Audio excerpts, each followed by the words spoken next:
Okay. Alright, so here we go. I have to close this one. Okay. Archimedes was born in the city of Syracuse on the island of Sicily in 287 BC. He was the son of an astronomer and mathematician named Phidias. Aside from that, very little is known about the early life of Archimedes or his family. Some maintain that he belonged to the nobility of Syracuse and that his family was in some way related to that of Ero II, king of Syracuse. โอเคเป็นเรื่องราวของ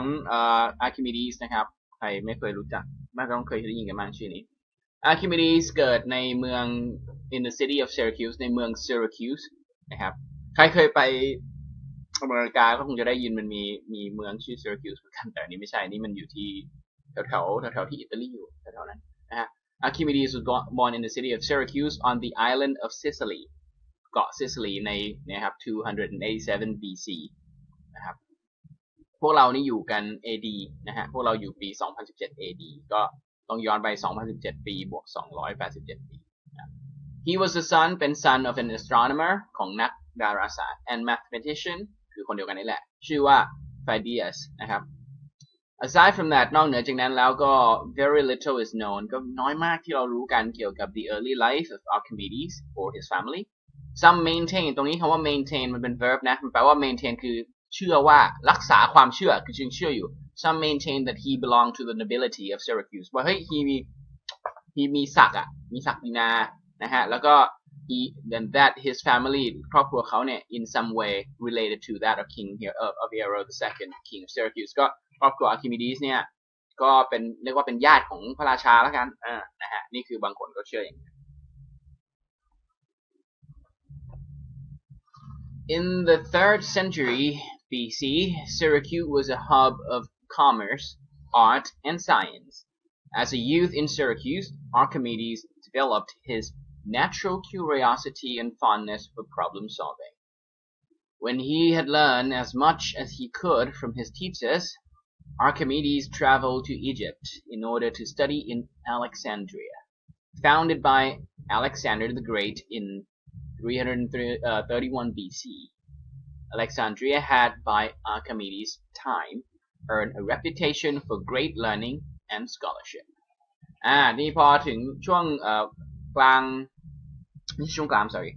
3rd century BC ก็ประมาณ BC แถวๆ300นะฮะ Syracuse แถวๆช่วงเวลานั้นนะSyracuse was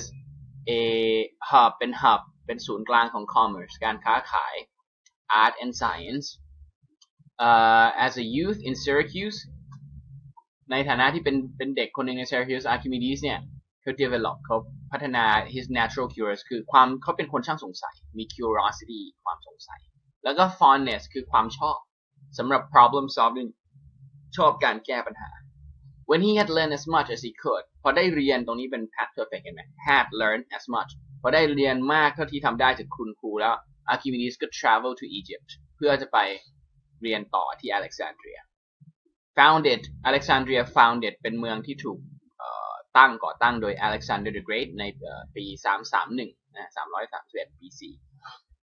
Alexandria had by Archimedes' time ก็ Alexandria ณเวลานั้นตรงนี้มันจริงๆมันคือ had earned มันคือ past perfect นะครับแต่ว่ามันกั้นโดย by Archimedes' time หมายความว่าในเวลาในช่วงยุคของ Archimedes นั้นน่ะตอนนั้นเนี่ย Alexandria ก็ได้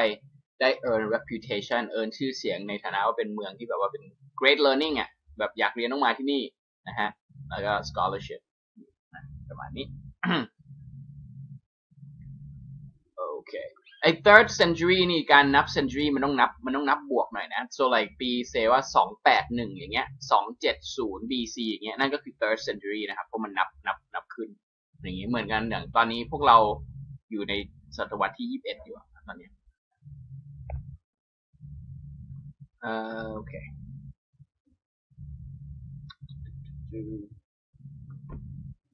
After his studies in Alexandria, Archimedes returned to Syracuse and pursued a life of thought and invention. Many fictional legends record how Archimedes endeared himself to King Ero II discovering solutions to problems that vexed the king นะครับก็หลังจาก studies ที่ Alexandria เสร็จ Archimedes ก็กลับมาที่ Syracuse แล้วก็ pursued ก็คือมาทำอะไรนะมาจริงๆ pursue a life of มันก็คือแบบมาทำชีวิตแบบนั้นก็คือแบบอยากจะทำอะไรตอนนี้ก็คือ a life of thought and invention ก็มาแบบเป็นนักคิดนักประดิษฐ์นักอะไรของเขาไปเนี่ยฮะนั่นคือชีวิตที่เขามา pursue มาไล่ตามมาทำนะฮะ many fictional legends หลายตำนานที่เป็น fictions ก็ record ไว้บันทึกไว้ว่า how Archimedes เนี่ย endeared ก็คือทำให้คนรักทำให้ใครรักทำให้ king รัก endear himself to King Hero ก็คือไปทำให้ king ชอบด้วยการ discovering เป็นคนค้นพบ solutions to ปัญหามากมาย that vex ปัญหามัน vex the king ปัญหามันทำให้ king ปวดหัวนะฮะ vex เป็น verb แบบนั้นนะ vex บางทีอาจจะเคยได้ยินในรูป ing vexing ไม่รู้เคยได้ยินกันบ้าง One such story recounts how a perplexed King Hero was unable to empty rainwater from the hull of one of his ships.The king called upon Archimedes for assistance. Archimedes' solution was to create a machine consisting of a hollow tube containing a spiral that could be turned by a handle at one end. หนึ่งในเรื่องราวก็คือ recount มันคือแบบเหมือนแบบนับย้อนแล้วกันนะหนึ่งในเรื่องราวมันก็เล่าให้ฟังนับย้อนให้ฟังว่าเนี่ย Archimedes มี perplex king hero ถูก perplex ก็คือ king ที่กำลัง confused แบบโอ้ปวดหัว unable เขาทำอะไรไม่ได้ he was unable to empty rainwater from the hull of one of his ships ก็คือเรือ hull ก็คือส่วนที่มันจมอยู่ในน้ำนะฮะส่วนของเรือนั่นเองนะฮะตอนเนี้ยมีน้ำอยู่ฝนตกมาแล้วก็ไม่สามารถเอาน้ำออกได้ปวดหัวอยู่นะฮะ The king called upon Archimedes ก็เรียก Archimedes มา for assistance Archimedes solution his solution ตรงนี้ solution คือตัว subject นะ was to create สร้าง machine ขึ้นมา machine มัน consisting machine มีอะไรมี hollow tube ท่อโปร่งท่อแบบท่อไม่ตันนะข้างในเนี่ยมัน containing a spiral มีเกลียวนะฮะไม่ใช่เป็น lancer spiral นะมีเกลียวอยู่ข้างในซึ่งสามารถ turn by a handle มีที่หมุนอย่างเงี้ยแล้วให้ spiral มันหมุน at one end โอเคนะฮะมีรูปให้ในแผ่นต่อไปนะครับ When the lower end of the tube was placed into the hull and the handle turned, water was carried up the tube and out of the boat. The Archimedes screw นี่มันชื่อของมันนะฮะ Archimedes screw is still used as a method of irrigation in developing countries นะครับภาพอย่างที่เห็นด้านล่างเห็นไหมก็เป็นอย่างนั้นนะข้างในมันเป็นเกลียวแล้วพอไปหมุน handle ข้างบนมันเกลียวมันก็เหมือนจะตัดน้ำก็ถูก carry ขึ้นไปนะครับนี้แล้วสิ่งนี้มันก็ถูกเรียกว่า Archimedes screw นะครับแล้วก็ตัวนี้คืออะไรวะเนี่ยก็อธิบายการทำงานนะครับเมื่อด้านล่างถูกทิ่มลงไป lower end ถูกทิ่มไปนะฮะแล้วก็ใส่ไปใน hull ของเรือที่ท้องเรือเนี่ยแล้วก็หมุน handle น้ำก็ถูก carry ขึ้นมา Archimedes screw นี้ทุกวันนี้ยังถูกใช้อยู่เป็นวิธีการขนย้ายน้ำใน developing country เป็นแบบวิธีการชลประทานของ developing countries นะมาถึงตรงนี้ใครเพิ่งมาก็นะครับฝากแชร์ฝากแท็กเพื่อนมาช่วยกันอ่านนิดนึงก็ดีครับขอบคุณมากเลยครับ นะฮะเราไม่ควรจะเก็บไว้อ่านรู้เรื่องคนเดียวใช่ไหมหรือควรเราจะได้แบบเป็นคนที่มีเรื่องเล่าคนอื่นไม่รู้ ไม่รู้กันนะ alright okay another story perhaps a more famous one involves a golden crown King Hero had commissioned a new royal crown for which he provided solid gold to the goldsmith. When the crown arrived, King Hero was suspicious that the goldsmith only used some of the gold, kept the rest for himself, and added silver to make the crown the correct weight. อีกเรื่องนี้น่าจะดังกว่านะ perhaps บางทีเรื่องนี้อาจจะดังกว่า involves มีอะไรเกี่ยวข้อง a golden crown นะฮะตรงนี้ต้องเลือก a golden crown มาเพราะนั้นตรงนี้ส่วนตอนที่ผมพูดนี่เราสองคนเราไม่รู้กันว่ามัน golden crown นะโอเคไหมเราแค่มันมีมงกุฎมาเกี่ยวข้อง King Hero had commissioned อันนี้ past perfect ใหม่แล้วสั่งให้ทำ a new royal crown ทำมงกุฎอันหนึ่ง for which สำหรับ which เนี่ยมงกุฎเนี่ย he provided solid gold ก็เอาทองไปเลยให้กับ goldsmith ช่างทองนะครับ when the crown arrived เมื่อช่างทองเอามงกุฎมาเอามาให้เสร็จแล้วเนี่ย King Hero was suspicious สงสัยว่า goldsmith only used ใช้แค่ทองบางส่วนแล้วก็ kept the rest for himself แล้วก็ added silver ใส่เงินเข้ามานะครับเพื่อที่จะให้มัน correct weight ให้น้ำหนักมันพอดีกันแบบผสมเงินเข้ามาโกงมีรูปด้านล่างทำไมรูปมันไม่เหมือนมงกุฎผมไปอ่านแยกออกมาบอกว่ารูปทรงของมงกุฎที่ King Hero สั่งก็ทำเป็นรูป wreath ก็คือเหมือนที่บ้านเราเรียกพวงหรีดนะฮะwreath มันคืออย่างเงี้ยผมเคยเห็นไหมโรมันนะที่เขาชอบมาอย่างนี้กันบนหัวเขาให้ทำมงกุฎรูปนี้เขาไม่ได้เป็นมงกุฎรูปแบบ Game of Thrones ไม่ใช่แบบนั้น Archimedes was asked to determine whether or not the crown was pure gold without harming it in the process. Archimedes was perplexed but found inspiration while taking a bath. He noticed that the full bath overflowed when he lowered himself into it and suddenly realized that he could measure the crown's volume by the amount of water it displaced. Archimedes ก็ถูก was asked นี่เขียนถูกแล้ว Archimedes ถูกถามเขาโดนถามเป็นpassive voice ให้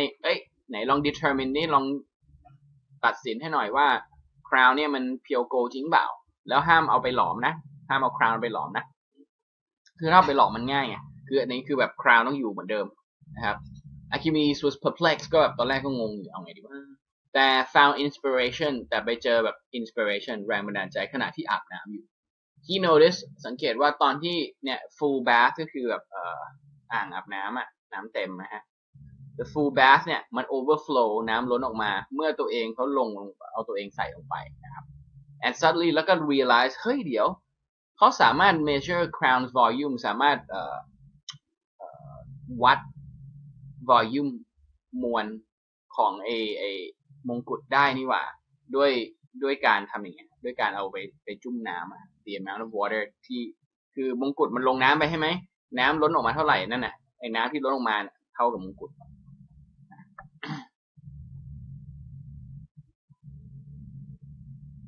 He knew that since he could measure the crown's volume, all he had to do was discover its weight in order to calculate its density, and hence its purity. Archimedes was so exuberant about his discovery that he ran down the streets of Syracuse naked, shouting, Eureka! Which meant จริงๆน่าจะเป็น which means เพราะว่ามันก็ได้อยู่นะ I've found it in Greek นะครับโอเคพอรู้งั้นปั๊บ Archimedes ก็รู้เลยว่าเนี่ยถ้าสามารถ measure volume ของ crown ได้นี้ก็สบายที่เหลือก็แค่ต้องไปดูว่า crown มันหนักเท่าไหร่นะฮะพอรู้น้ำหนักใช่ไหมก็แล้วรู้ volume ก็สามารถเอามาคำนวณหา density ความหนาแน่นของมันได้แล้วก็จะพอรู้ความหนาแน่นก็จะรู้ว่ามันเป็นทองจริงเปล่าเพราะว่าผมก็ไม่ได้เก่งวิทย์แต่ถ้าจำไม่ผิดทองมัน density ของทองมันตัวเลขมันสูงdensity มันเยอะกว่าอยู่หลายขั้นอยู่เหมือนกันในบรรดาโลหะเยอะกว่าอยู่นะฮะ Archimedes ก็ so exuberant ก็แบบตื่นเต้นมากนะครับ about his discovery ก็เลยวิ่งออกมาในถนนของ Syracuse วิ่งไปทางที่แก้ผ้านั่นแหละแล้วก็ตะโกนว่า Eureka ซึ่งแปลว่า I found it คือค้นพบแล้วในภาษากรีกนะครับจริงๆตรงนี้เขียน which meant ก็ได้เพราะมันหมายถึงตอนนั้นแต่ว่าจริงๆตอนนี้ก็ได้นะ which means มันก็ยัง Eureka in Greek ก็ยังแปลอย่างนั้นอยู่นะครับ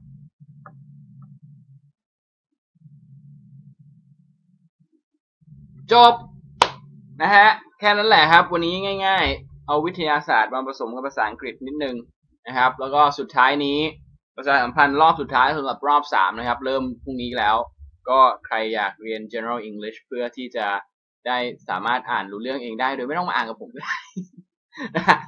หรือแบบจะใช้ภาษาเองได้ที่คล่องๆหน่อยนะครับพื้นฐานแน่นๆก็นะฮะรอบ3เริ่มพรุ่งนี้ก็นี่คือโปรโมชั่นนะครับจาก 7,000 บาทลดเหลือ 5,500 บาท inbox กันมาเข้ามาถามได้ครับคนสอนคือผมเองทุกคนที่สมัครจะได้ contact ส่วนตัวเอาไว้ถามคำถามปรึกษาปัญหาภาษาอังกฤษหรือปัญหาชีวิตก็แล้วแต่นะ ถ้าอยากจะปรึกษา นะครับได้ตลอดชีวิตผมนะครับผมไม่ได้เปลี่ยนไลน์เลยอะไรนะฮะก็ประมาณนี้เอาละจบ